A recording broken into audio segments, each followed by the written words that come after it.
Alright guys, welcome to Red Resort. Today we are going to be testing ballistic scatterguns. We have the Hellion size 2 and the Predator size 3, and there's 4 of each on the F8C. I've been testing these for a few days and they're actually a lot of fun, but there is some things that you might need to consider. Let's jump over to Airco first and go over some stats. Okay, so the burst DPS on these things is absolutely massive and pretty much their unique selling point, you could say. The penetration distance isn't great, but it's enough to get the job done. 1.3 for the Predator and 0.7 for the Hellion.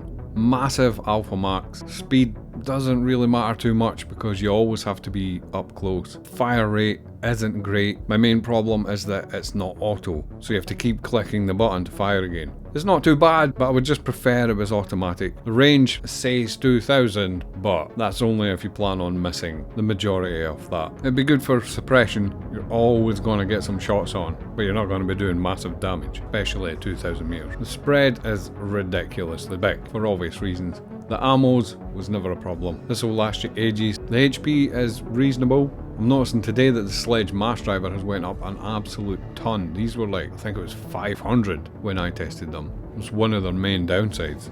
But yeah, 1500's about middle of the road. They should last a good time though. Right, let's get into the game and see what's up. Right, okay, so what's the plan here? Well, that's really simple.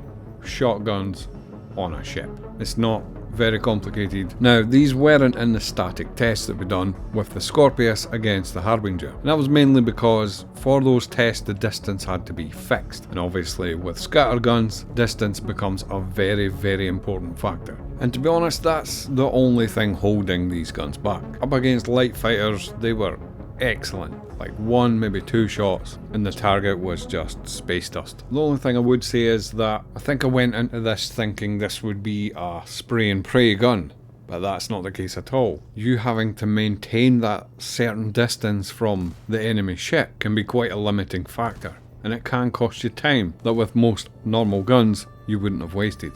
So I feel like they required more from the pilot in a sense. More trying to match your target's velocity, making sure you don't overshoot. They were more demanding overall, less user friendly. But they worked really well when you could get them on target. But yeah, they were definitely, I would say, as good as the Sledges at punching out light fighters. 1 or 2 clean hits and they were gone. Coming up to medium fighters, same again really. Just absolutely evaporating things. Hornets and things like that. 4 or 5 clean hits and the show was over. And even up to things like Vanguards as well, they were also just relatively easy, very quick. Although I did notice one thing, against Talons and Prowlers, it was an absolute nightmare. It took ages for some reason. And I can't quite figure out why that is, but I fought quite a few Talons and I fought quite a few Prowlers. And each time they were just taking hit after hit after hit. So I don't know if they're bugged, but yeah, definitely watch out for that. For PvP, I would say nah, definitely nah.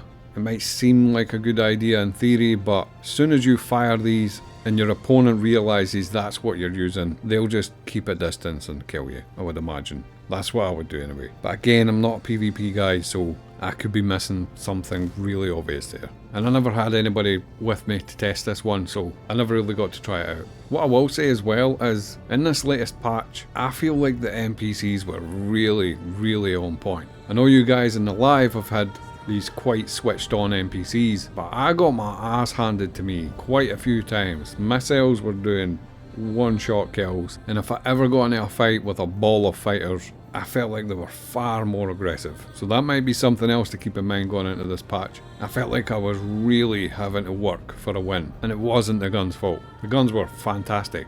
Up till this point anyway. When we go up again to high risk targets, so that's things like 400 eyes, MSRs, caterpillars, Asgards, that's where these ballistic scatterguns start to fall apart. Time to kill on these things was just too high, comparatively anyway, to the other things we've tested. Again, I would put them similar to the Sledges. Really quick at light to heavy fighters, but falling well short for bigger ships. And out of all the guns that we've tested so far, ballistic repeaters are at the top, then it's deadbolts, and then Sledges and these are about the same. But for doing the high risk targets fast, I would say you could do the 400i and get out, probably the MSR and get out, before the other fighters make it to you, I mean. but for the caterpillar and things like that, you'd be struggling. And like I say, with the perceived bump in difficulty, I felt like I was having to work a lot more tactically and try and pair ships off and string them out, isolate one, take it out, and then move on to the next. If that was the shredders or the deadbolts, you could knock out these primary targets before the other NPCs got to you. Going beyond that into very high risk, I think you would probably struggle. At that point, I would probably suggest either getting better guns or a better ship, more suited for the task. I'm not saying it can't be done, but you would definitely struggle to kill the primary and get away clean. But yeah, overall, they sound good.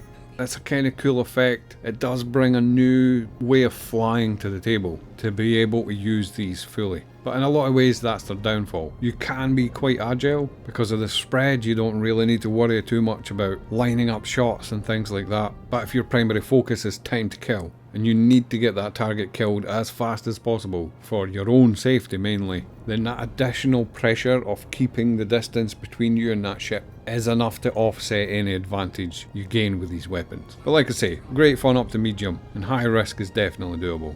And the way the NPCs are working, where you do have to keep breaking off and trying to isolate, I think that's the way CIG intends these engagements to play out. And that would be great, that would be fantastic. I even noticed a few times though that primary target wasn't as spread out from the other ships as it normally would be. So you're definitely going to have to start considering your tactics carefully. But yeah, overall pretty impressive. We've got the Inferno coming up. Might do tarantulas and broadswords soon as well. In fact, I might jump the queue with some lasers. We've still not tested any lasers in the new patch, and I'd like to get an idea of where they're sitting. So hopefully that'll be tomorrow. I'd still like to do a Strife build on a completely different ship.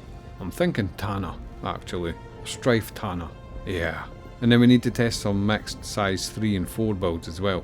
And I've got some good ideas for that, so watch out for those. Yeah, and that's it. Predators and Hellions, totally viable. Not the top of the list, but I'm telling you right now, they won't be anywhere near the bottom. Probably not what you'd want equipped if you think there's a chance you're going to get caught up in some PvP. Although if you had these on and the other ship was bigger than you, you'd be perfectly fine probably. And that's it. Thanks for watching.